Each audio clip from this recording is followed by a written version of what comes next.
Just finished 3D printing this, what I call a motor cover. It's part of the Bogiebot system.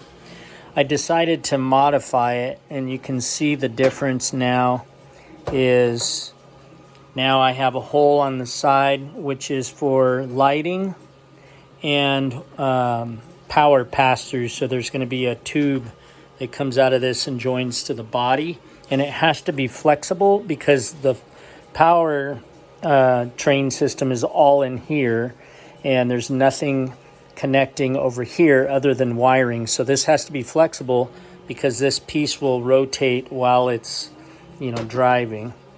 The fan's in the same spot. I put a section in the bottom for a screen that's a cooling area. The fan sucks air in through the top and pushes it down through the bottom. The other change I made, as you can see, the side is now flat instead of this shape. That's because in the future my plan is to take these flat frames that are going to be in place and use the 3D printing. Takes forever. This took like 13 hours to do this, 12 hours. So what I did is I modified this to be straight, and that allows in the future, if I decide to do a bent metal piece instead of this spacer, I can tack weld those parts in and sell this whole metal unit as one individual piece.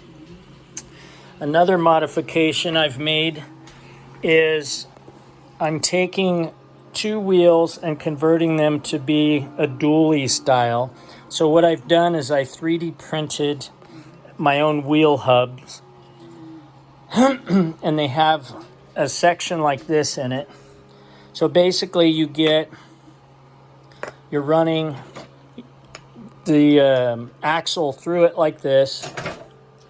Then the axle slides through this into that piece like that. Then this whole piece ends up with the rod will run through it, the axle, and then all these bolts go all the way through these, making this one rigid system with the axle. That's because they're going to be powered by this kind of pulley system, and I need it to be consistent with that pulley. This right here is, and it's kind of a test run, so it kind of got screwy. I just repaired my 3D printer. This is what I call the pulley spacer. This pulley spacer goes right here, and it creates a gap above, this area here. So it's going to be about this wide. And then another flat plate goes over the top of it, and it's basically designed to cover all the pulleys so that it doesn't get dirt and grime in it. So anyway, that's what I'm working on. It's going to be another long print day.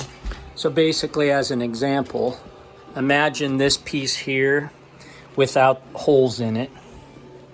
That piece will end up like that, and with the pulley spacer in between. So there you go. The Bogiebot slowly getting there.